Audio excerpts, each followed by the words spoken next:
ঘটনা ঘটতো যে বিয়ের প্রলোভন দেখিয়ে এই সমস্ত মামলার অনেক আধিক্য ছিল এই মামলাগুলাই বেশি ছিল। আর সম্মতি ব্যতিরেকে যে ধর্ষণের ঘটনা সেই মামলাগুলোর বিচারের জন্য আটকে থাকতো। সেই জন্য আমরা এই আইনের মধ্যে বিধান করেছি বিয়ের প্রলোভন দেখিয়ে সম্মতি নিয়ে প্রতারণামূলকভাবে হোক বা বিয়ের প্রলোভন নিয়ে হোক সম্মতিক্রমে যেই ধর্ষণের ঘটনাগুলোর বিচার সেটা একটা আলাদা অপরাধ। আর হচ্ছে সম্মতি ব্যতিরেকে মাগুরার ক্ষেত্রে বরগুনার ক্ষেত্রে যেই ঘটনাগুলো ঘটেছে সেই ধর্ষণের ঘটনাগুলোর আলাদা একটা অপরাধ হিসাবে এখানে আইডেন্টিফাইড হয়েছে। এবং দ্বিতীয় শ্রেণীর যে অপরাধ বললাম সম্মতি ব্যতিরেকে যে ধর্ষণ সেটার ক্ষেত্রে বিচার এবং তদন্তের সময় কমানো হয়েছে। আমরা এটার উপর সর্বোচ্চ গুরুত্ব দিচ্ছি। এছাড়া আমরা ধর্ষণের মামলার ক্ষেত্রে কিছু ডেফিনেশন এনেছি। ধর্ষণের মামলার ডেফিনেশন পরিবর্তন করে শুধু পুরুষ কর্তৃক না যে কোনো ব্যক্তি কর্তৃক ধর্ষণকে শাস্তিযোগ্য করা হচ্ছে। এছাড়া ধর্ষণের সংজ্ঞাটাকে ওয়াইড করা হয়েছে, বলাৎকারকে এর মধ্যে ইনক্লুড করা হয়েছে। যে কোনো আমি খুব বিশদ বর্ণনা যাচ্ছি না আপনাদেরকে, শুধু বলতে চাচ্ছি BNWL এর মামলাতে যে ডেফিনেশনটা ছিল সেটার অনেকাংশ এখানে আনা হয়েছে। শুধুমাত্র প্রকৃত মানে পেনিট্রেশন না, যদি অন্য কোনো বস্তু ব্যবহার করা হয় বা আপনার বায়ুপথে বা যে কোনোভাবে যদি ধর্ষণ করা হয় সেটাও আমরা ধর্ষণের শাস্তির আওতায় আনছি।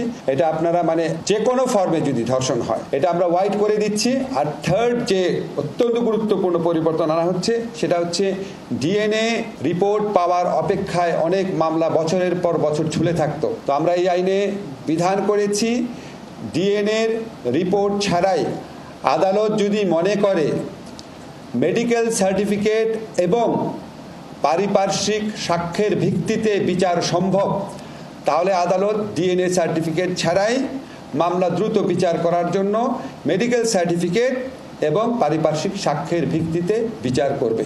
এছাড়া আমরা ভিকটিমদের প্রোটেকশনের জন্য বিভিন্ন ধরনের ব্যবস্থা করেছি, ওনাদেরকে ক্ষতিপূরণ দান করার ব্যবস্থা করেছি। এবং ধর্ষণকালে বা ধর্ষণের উদ্দেশ্যে ধর্ষণ করতে যদি ব্যর্থ হয় ধর্ষণকালে বা ধর্ষণ করার উদ্দেশ্যে যদি কোনো রকম জখম করা হয়, গুরুতর জখম বা সাধারণ জখম, সেটাকেও আমরা কঠোর শাস্তির ব্যবস্থা করেছি। আপনারা বৃহস্পতিবার দিন এটা চূড়ান্ত অনুমোদন হয়ে যাবে আমরা আশা করছি। এরপর আপনারা খুব দ্রুত গেজেট নোটিফিকেশন হয়ে যাবে, এটা আপনারা খুব দ্রুত আপনারা কপি পেয়ে যাবেন। তবে আপনাদেরকে একটা জিনিস ক্ল্যারিফাই করি, এই আইনের পাশের সাথে মাগুরায় আসিয়া হত্যা এবং ধর্ষণ মামলার বিচারের সম্পর্ক নাই। ওই বিচার এগিয়ে চলেছে নিজস্ব গতিতে এবং আমরা মনে করি খুবই দ্রুততার সাথে এই মামলার বিচার হবে। এই মামলার তদন্ত কার্য সমাপ্তির পথে DNA রিপোর্ট পাওয়া যাবে 2-3 দিনের মধ্যে। তদন্ত কার্য সমাপ্তির পথে আমরা আশা করছি আগামী কয়েকদিনের মধ্যে এই মামলার বিচার শুরু হয়ে যাবে এবং খুব দ্রুত নিষ্পত্তি হয়ে যাবে, যেহেতু অকাট্য অনেক প্রমাণ রয়েছে।